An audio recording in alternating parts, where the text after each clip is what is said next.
جزاکم اللہ احسن الجزاء۔ حضرت مولانا نے آپ حضرات کو بتلایا کہ کوئی پتہ نہیں کون کس جگہ جا کر کے دین کی خدمت کرے گا۔ جس جگہ آپ حضرات بیٹھے ہوئے ہیں جامعہ برکات الاسلام ہے، 40 سال پہلے میرے پھوپھا کا ایک کھیت تھا۔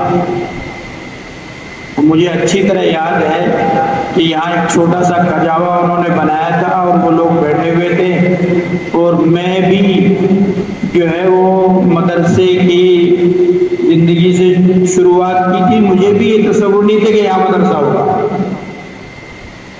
آج اللہ تعالیٰ نے یہاں علمی دینی علماء طلباء جمع غفیر ہے، تو آپ حضرات کئی قسمت کا بھی یہ اندازہ اللہ کے علم میں ہے کہ آپ روئے زمین کی کون سی جگہ جا کر کے خدمت کریں گے۔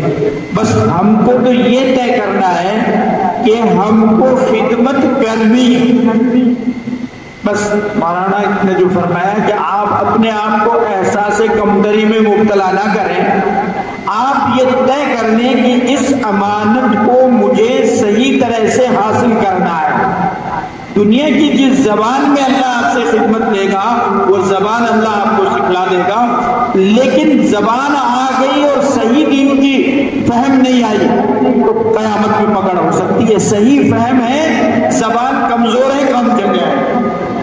اس لیے جو طلباء تحفیظ میں لگے ہوئے ہیں وہ بھی مستعدی سے ہیں، اور جو عربی درجات میں لگے ہوئے ہیں وہ یہ طے کرنے کہ کوئی بھی کتاب ہم بغیر سمجھے نہیں پڑھیں گے، اور سمجھ کر کے اس لیے پڑھیں گے کہ اپنی بھی زندگی میں اس کو اپنائیں گے، اور ہم اس امانت کو اگر دکاندار بننا ہے اور کسی دکان پہ ملازمت کرنی ہے اور کسی کھیت میں چلنا ہے تو پھر یہاں پڑھنے کی کوئی ضرورت نہیں ہے، وہ تو آپ چلے جائیں گے، کبھی بھی جائیں۔ آپ یہ طے کریں کہ مرتے دم تک پڑھ کر کے ہم اس دین کی خدمت کریں گے۔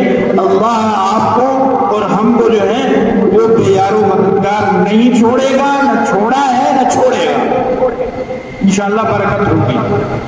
تو یہ جذبہ لے کر کے اور دعا کریں، اور میں پھر مولانا اور ان کے رفقاء اور تمام لوگوں کا ممنون و مشکور ہوں، اور چونکہ آپ کا وقت ہو رہا ہے اس لیے مختصر دعا پر اس اجلاس کا اختتام ہوتا ہے۔ سبحان اللہ و بحمدہ، پڑھ لو،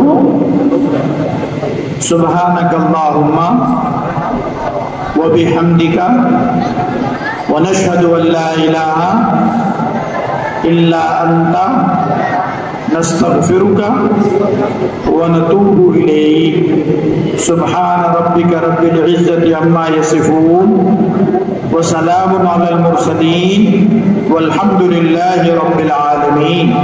آپ حضرات دعا کیجیے کہ مولانا آپ کے صاحبزادے حافظ قرآن بن چکے ہیں اس ملک میں جہاں اسلامی نظم و نسق بہت کم ہے، لیکن الحمدللہ ان کا بیٹا حافظ قرآن بن گیا ہے۔ دعا کیجئے کہ اللہ تعالیٰ اس کے سینے میں قرآن پاک کو بہت اچھے انداز میں تجوید کے ساتھ اور معانی کے ساتھ محفوظ فرمائے، اور اس کی مابقیہ تعلیم ان کے جو ارادے اور عزائم ہیں اللہ تعالیٰ ان کے اندر تکمیل پیدا فرمائے۔ اللہ تعالیٰ ہم سب کو صحیح دین کی سمجھ اور اس پر عمل کی توفیق عطا فرمائے۔ وآخر دعوانا ان الحمد للہ رب العالمین۔